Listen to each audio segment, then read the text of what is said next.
Good morning students. Company के जो हम मेन डॉक्यूमेंट्स कर रहे हैं उसमें आज थर्ड मेन डॉक्यूमेंट पढ़ेंगे जिसका नाम है प्रोस्पेक्टस। प्रोस्पेक्टस यानी कि प्रविवरण। इससे पहले हम मेमोरेंडम ऑफ एसोसिएशन और सेकंड जो था आर्टिकल ऑफ एसोसिएशन, इन दो को कर चुके हैं और ये तीसरा मेन डॉक्यूमेंट है कंपनी का प्रोस्पेक्टस। प्रोस्पेक्टस क्या होता है? The prospectus is the third important document in relation to the formation of a company. जो कंपनी के निर्माण से संबंधित ये तीसरा मुख्य डॉक्यूमेंट है कंपनी का। Generally the prospectus is issued by a public company to obtain money from the public. साधारणतया ये प्रोस्पेक्टस जो है वो पब्लिक कंपनी, सार्वजनिक कंपनी के द्वारा अपनी मनी को इकट्ठा करने के लिए पब्लिक को इशू किया जाता है। In this way the prospectus is an advertisement of a company. इस तरह जो प्रोस्पेक्टस होता है ये कंपनी की एक तरह की एडवर्टाइजमेंट है। जो नई स्थापित होती है कंपनी, जिस कंपनी का निर्माण किया जाता है, वो अपनी एडवर्टाइजमेंट जो है वो करती है, जिसके थ्रू उसको हम प्रोस्पेक्टस कहते हैं। According to the companies act, power to issue a prospectus vests only in a company having share capital। Company अधिनियम के अंतर्गत जो कंपनी एक्ट था आपका 1956, उसके अकॉर्डिंग क्या होता है, प्रोस्पेक्टस यानी कि प्रविवरण निर्मित करने का अधिकार जो है वो केवल पब्लिक कंपनी को ही होता है। एक प्राइवेट कंपनी प्रोस्पेक्टस को इशू नहीं कर सकती, लेकिन एक पब्लिक कंपनी जिसकी शेयर कैपिटल होती है वो अपना प्रोस्पेक्टस जो है वो इशू कर सकती है जनता को। A private company can commence its business immediately after incorporation. एक प्राइवेट कंपनी जो होती है वो, जो हमने 3 स्टेजेस पढ़ी थी कंपनी की, जैसे फर्स्ट थी प्रमोशन, सेकंड इनकॉर्पोरेशन और थर्ड कमेंसमेंट ऑफ बिजनेस। तो जो प्राइवेट कंपनी होती है, जैसे ही सेकंड स्टेज पूरी होती है इनकॉर्पोरेशन, उसके बाद ही अपना बिजनेस शुरू कर सकती है।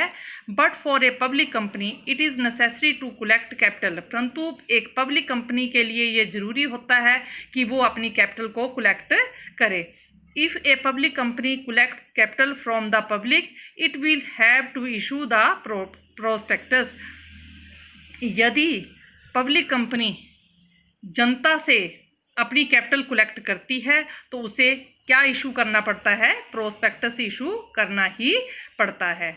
एक प्राइवेट कंपनी के लिए ज़रूरी नहीं है ये वाला डॉक्यूमेंट इशू करना, लेकिन एक पब्लिक कंपनी के लिए जो है वो इसको इशू करना बहुत ज़रूरी है, क्योंकि उसने अपनी कैपिटल जो है वो पब्लिक से कलेक्ट करनी होती है, इसलिए उसको अपना ये प्रोस्पेक्टस इशू करना होता है। क्योंकि ये एक प्रकार की एडवर्टाइजमेंट है, इसमें सब कुछ डिटेल दी होती है कि कितने शेयर, कितने का कंपनी का शेयर होगा और एक शेयर की कीमत कितनी होगी। शेयर से संबंधित या डिवेंचर से संबंधित जितनी भी डिटेल होती है वो कंपनी के प्रोस्पेक्टस में दी होती है।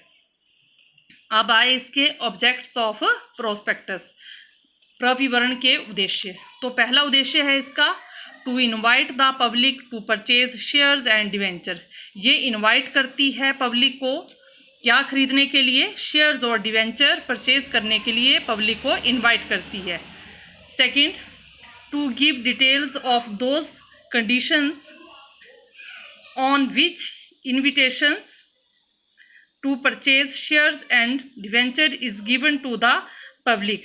ये वो डिटेल भी इसमें देती है, प्रोस्पेक्टस में वो डिटेल भी दी जाती है जिसके आधार पर, वो कंडीशन दी होती हैं इसमें, जिसके आधार पर जनता को शेयर्स और डिवेंचर्स खरीदने के लिए इनवाइट किया जाता है। और थर्ड है to declare that the promoters will be liable for the information content in the prospectus. और थर्ड, ये इस बात की घोषणा करती है कि प्रविवरण में लिखी बातों के लिए कंपनी के जो प्रमोटर होते हैं, संचालक होते हैं, वो रिस्पॉन्सिबल रहेंगे। तीसरा, इस बात की ये घोषणा इसमें दी होती है कि प्रोस्पेक्टस में जो भी लिखा गया है उस सब के लिए कौन जिम्मेवार होगा या कौन रिस्पॉन्सिबल होगा? प्रमोटर जो है वो रिस्पॉन्सिबल होंगे। तो ये हैं प्रोस्पेक्टस के ऑब्जेक्ट्स। तो अब इसकी कंटेंट्स भी आएगा, जिस तरह से विषय सामग्री आपने मेमोरेंडम ऑफ एसोसिएशन की किया था कंटेंट्स, आर्टिकल ऑफ एसोसिएशन का किया था कंटेंट्स, उसी तरह प्रोस्पेक्टस का भी कंटेंट्स है जिसे हम कल पढ़ेंगे। तो ये था आपका थर्ड मेन डॉक्यूमेंट जिसका नाम है प्रोस्पेक्टस, जो कि सिर्फ पब्लिक कंपनी के द्वारा ही इशू किया जाता है। Thank you, have a nice day.